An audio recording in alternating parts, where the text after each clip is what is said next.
Hi friends, welcome to Vijay నా cooking and blogs. మీరంతా ఎలా ఉన్నారు ఫ్రెండ్స్? బాగున్నారా? నేను బాగున్నానండి. మీరంతా కూడా బాగుండాలని మనస్ఫూర్తిగా కోరుకుంటున్నాను. ఆదివారం ఉదయం అయితే ఇలాగ పూజ అనేది చేసుకున్నామండి. ప్రతిరోజు నిత్య దీపారాధన చేస్తూ ఉంటాం కదా, అలాగే పార్వతీ పరమేశ్వరుడు కూడా పూజ చేసుకున్నాను. రేపు కార్తీక మాసం చివరి సోమవారం కనుక ఈరోజు మొత్తం ఎక్కువగా పనులు అయినవి ఎక్కువగా ఉంటాయండి. ఉదయం అయితే టిఫిన్లోకి పూరీని ఆలు కర్రీ చేశాను. ఇదైతే ప్రతి ఒక్కరికి ఇష్టం కనుక ఆలు కర్రీ పూరీ చేసి పెట్టానండి. మీకు పూరీ ఆలు కర్రీ అనేది నేను షార్ట్ వీడియో కూడా తీసి ఉన్నాను అంతకుముందు.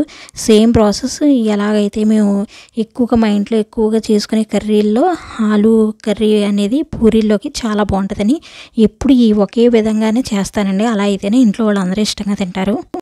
ఈ కర్రీలో మీకు కావాలనుకుంటే మసాలా అల్లం వెల్లుల్లిపాయ పేస్ట్ కూడా వేయచ్చు. నేనైతే వేయడం లేదండి. నేను ఆల్రెడీ ఒక 2 డేస్ క్రితం కూడా ఇదే సేమ్ ప్రాసెస్లో నేను కర్రీ అనేది ప్రిపేర్ చేశాను. ఎప్పుడు కూడా ఈ కర్రీ ఉన్నప్పుడు కుక్కర్లో పెట్టి చక్కగా ఉడికిస్తానండి. దానివల్ల బాగా కుక్ అవుతుంది. తినేటప్పుడు కూడా కర్రీ బాగుంటుంది. ఇప్పుడు కూడా మాకు సరిపడగానే నేను కర్రీ అనేది ప్రిపేర్ చేసుకుంటాను. శనగపిండి అలాగే కొత్తిమీర కానీ కరివేపాకు కానీ ఏమన్నా సరే ఆ శనగపిండిలోనే కలిపి నేను కర్రీ అనేది ప్రిపేర్ చేస్తానండి. కర్రీ బాగా ఉడికిన తర్వాత శనగపిండి కలుపుకుంటే చక్కగా ఉంటుంది. అందువల్లే నేను గ్లాస్లో కలిపి పక్కన పెట్టుకున్నాను. పూరీలు అనేది ముందుగా ప్రిపేర్ చేసుకున్న తర్వాతే అప్పుడు నేను కర్రీ వండేసిన తర్వాత అప్పుడు పూరీలు వేస్తానండి. ఈలోగా పూరీలు అవి శుభ్రంగా అన్నీ చేసి పెట్టేసుకుని క్లాత్ అనేది కప్పు పెట్టుకుంటాను. పూరీ కర్రీ కనుక ఇలా వండుకుంటే చాలా టేస్ట్గా అయితే ఉంటుందండి.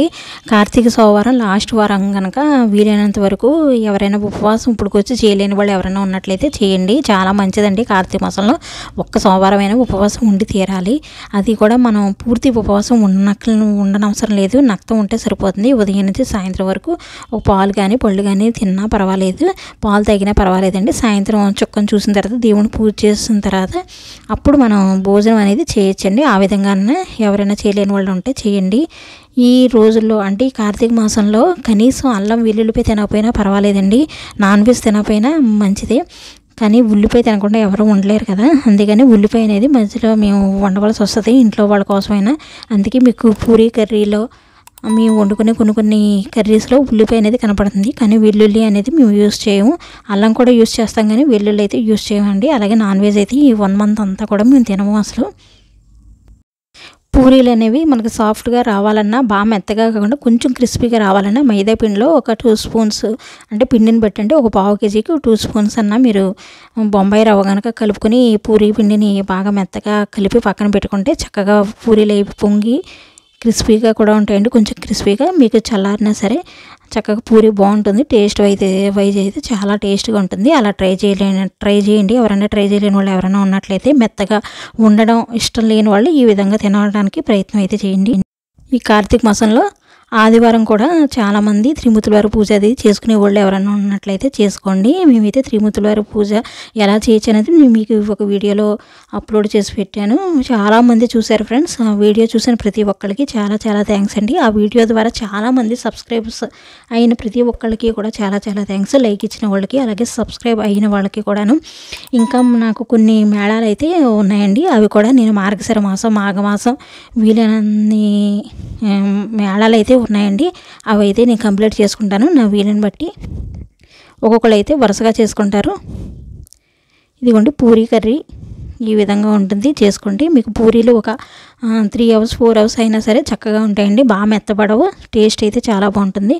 ఈరోజైతే తొందరగా వంట అనేది కంప్లీట్ చేసుకుని ఇల్లంతా కూడా ఒకసారి నీట్గా సర్ది మోపది పెట్టుకోవాలి. సాయంత్రం మళ్ళీ పూజ అది ఉందండి. పూజ అది చేసుకున్న తర్వాత రేపు కార్తీక మాసం కోసం నేను ప్రిపేర్ అవ్వాలి. ఎందుకంటే సోమవారం ఉదయం తెల్లారుజామున లేగాలి, అలాగే సాయంత్రం వరకు కూడా 7 పూజలు ఉంటాయి నాకు. ఇదిగోండి కాకరకాయలు అయితే కోసి పక్కన పెట్టుకున్నాను. కాకరకాయ అయితే ఫ్రై చేస్తున్నానండి. ఇంట్లో కాకరకాయ తినేవాళ్ళు నేను ఒక్కదానే ఉంటాను, అందుకే కాకరకాయ అయితే ఫ్రై చేస్తున్నాను. పప్పుచారు అయితే పెట్టి అన్నం అయితే రైస్ అయితే ఉడికించుకుంటున్నాను. రైస్ కూడా వార్ చేసుకోవాలి. ఈ కార్తీక మాసంలో తెల్లారుజామున తులసి కోట దగ్గర దీపారాధన చేయడం, అలాగే ఉదయం పూజ అది కంప్లీట్ చేసుకోవడం, దేవుని శివనామాలు చదువుకోవడం ఇవన్నీ కూడా చాలా మనసుకు ప్రశాంతంగా అనిపించిందండి. ఎక్కువగా అయితే వర్క్ అయితే ఉందండి. అంట్లు అవి ఉన్నాయి, అవన్నీ తోముకోవాలి. ఇల్లంతా కూడా చక్కబెట్టి మోపు పెట్టుకుని శుభ్రం చేసుకుని దేవుడి సామాన్లు అవి కూడా ఇప్పుడు ఉదయం చేసిన దీపారాధన చేసినవి ఉంటాయి కదా, అవన్నీ కూడా మళ్ళీ ఒకసారి తోమి పక్కన పెట్టుకోవాలి. సాయంత్రం దీపారాధన అయిన తర్వాత మళ్ళీ సోమవారం నాడు కూడా దీపారాధనకి రెడీ చేసుకోవాలండి. నేనైతే ధనియాల పొడి అనేది అయిపోయింది, ఎక్కువగా కూరలో ఉపయోగిస్తూ ఉంటాను. ధనియాల పొడి కూడా నేను ఆడి పక్కన పెట్టుకుంటున్నాను ఫ్రెండ్స్. ఈ కార్తీక మాసంలో వన సమారాధన ఉంటుంది కదా, సంఘం తరపున మేము కూడా వన సమారాధనకి అంటే కార్తీక మాసం పూజనాలకి వెళ్ళాము. ఆ వీడియో కూడా మీకు అప్లోడ్ చేసి పెడతాను. ఒక 2-3 డేస్ పడుతుంది, లేదంటే వీలుంటే ఒక 2 డేస్లో అయినా మీకు అప్లోడ్ చేసి పెడతాను ఫ్రెండ్స్. ఆ వీడియోని కూడా చూడండి. ప్రతి ఒక్కళ్ళు కూడా వీడియో చూసే ముందు అయితే లైక్ చేయండి, అలాగే వీడియోని స్కిప్ చేయకుండా చూడండి ఫ్రెండ్స్. మీరు ఇచ్చే లైక్ నాకు చాలా ఇంపార్టెంట్. ఇది ముందే చెప్పాలి కానీ ప్రతి ఒక్కళ్ళకి చాలామందికి తెలిసి ఉంటుంది కనుక నేను ఇప్పుడు చెప్తున్నాను. మీరందరూ కూడా నా ఛానల్ చూసి ఆదరిస్తున్న మీ అందరికీ చాలా చాలా థ్యాంక్స్ అండి. అలాగే ఇప్పుడు కూడా నన్ను ఎలా సపోర్ట్ చేస్తూ ఉండాలని కోరుకుంటున్నాను. అలాగే మా ఛానల్ నచ్చితే కనుక లైక్ చేయండి, షేర్ చేయండి, కామెంట్ చేయండి, అలాగే సబ్స్క్రైబ్ చేసుకోవడం మాత్రం మర్చిపోకండి friends. Thank you for watching. Thank you అండి.